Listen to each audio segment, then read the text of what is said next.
We can't neglect the fact that we are living in a very special time. This is wartime. We have to do something. But what is ahead of us is far worse than we think now. I am sure that Europe cannot afford the luxury not to be involved. Europe has proven that it can be efficient. There are 5 main actors in this very complicated situation. In the forthcoming 2-3 months, what will happen on the front line? It will be far worse than it was up to now. And the war is just in the next door country. We are not sitting in a very safe part of the world. My target is peace and ceasefire. We simply cannot afford not to deal with how to get closer to peace. Presidents and prime ministers, excellencies, we have all come to Switzerland from different places, but there's something all our countries have in common.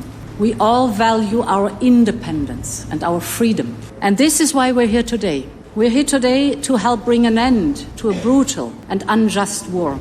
We need to support a comprehensive, just and sustainable peace for Ukraine. We can't neglect the fact that we are living in a very special time. This is wartime. So I think the presidency of the European Union, the European Council, simply cannot afford not to deal with how to get closer to peace and whether is there any chance to close the war, ceasefire or peace talk. So if any rotating European presidency of the Council would not deal with that, that would be hypocrisy. So I have a strong moral and political motivation that we have to do something. And my estimation is that in the forthcoming 2-3 months, till the American election, what will happen on the front line? It will be far worse than it was up to now. More weapons are there, and the Russians are moving consistently ahead. So the energy of the confrontation, the number of deaths, the lost lives, the casualties will be more brutal than it was in the last 7 months. So what is ahead of us is far worse than we think now. So my motivation is that if we would like to do something, and I wish so, and to change from war policy, war supporting policy, to rather to the peace policy, this is the right time to do so. The question is how we can do that. There are 5 main actors in this very complicated situation. And now I have met 2 out of the 5. Ukrainians, Russians. Then United States. Then China.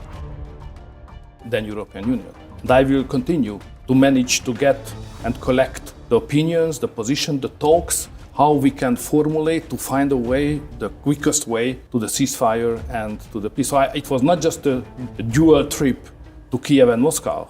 For the next decade, country after country has vowed to help Ukraine build its deterrent and defense capacity. That sends the strongest possible message to Vladimir Putin that he can't outlast Ukraine, he can't outlast Ukraine's partners. NATO, the United States, has something no other ally, no other major power has, and that is more than 30 friends and allies. Russia doesn't have that, China doesn't have that. The United States has NATO, makes the United States stronger. If China, United States and Europe would like to have a peace, it's far easier for the Ukrainians and the Russians to find a solution how to stop fighting, how to save lives, how to negotiate and find a durable solution. So my conversation with the 2 leaders led me the same argument on both sides. Because my question was to both leaders. I'm not negotiating, because I don't have a mandate to negotiate. I try to help the European leaders to understand where are the limits of the peace possibilities, So I'm raising questions and collecting information and making reports to the European leaders. So I raised the question to both leaders. Is it a possibility for creation of a limited time ceasefire, which can accelerate the peace talks, and then enjoying the good consequences of an accelerated peace talk? And they were not positive on that, none of them. They said exactly the same thing, the Ukrainians and the Russians. Ceasefire would be the interest of the other, because during the ceasefire they can reorganize their position in preparation to continue to war.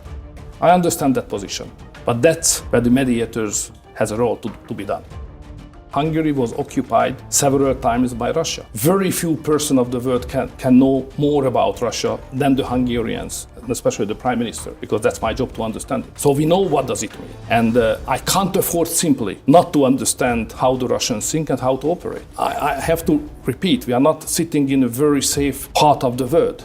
surrounding only by friends. We are sitting in Budapest, the meeting point or the division line of the East and West, and the war is just in the next door country. So we know what's going on. What does it mean, Russia? How they think, how they react. And I am sure that Europe cannot afford the luxury not to be involved directly to communication, not only the Ukrainians, but the Russians also. Otherwise, they will simply not understand what is in their mind. That's why I'm arguing in favor, not about who is right and who is not, because my target is peace and ceasefire. What I'm doing after each meeting, I made a report to all the European prime ministers and to the president of the council to inform them and to make some suggestions how we could go ahead. And they have to make decisions. So we are discussing a huge empire of Russia. We are discussing NATO. NATO is dominated by United States. We are speaking about big European superpowers like France and Germany. So Hungary is a 10 million country. So I know exactly who are the Hungarians, where we live, what is our responsibility for, how we run our own policy, and what can we do on an international arena. And I cannot undertake more what is rational from our position, the size of the country and so on. So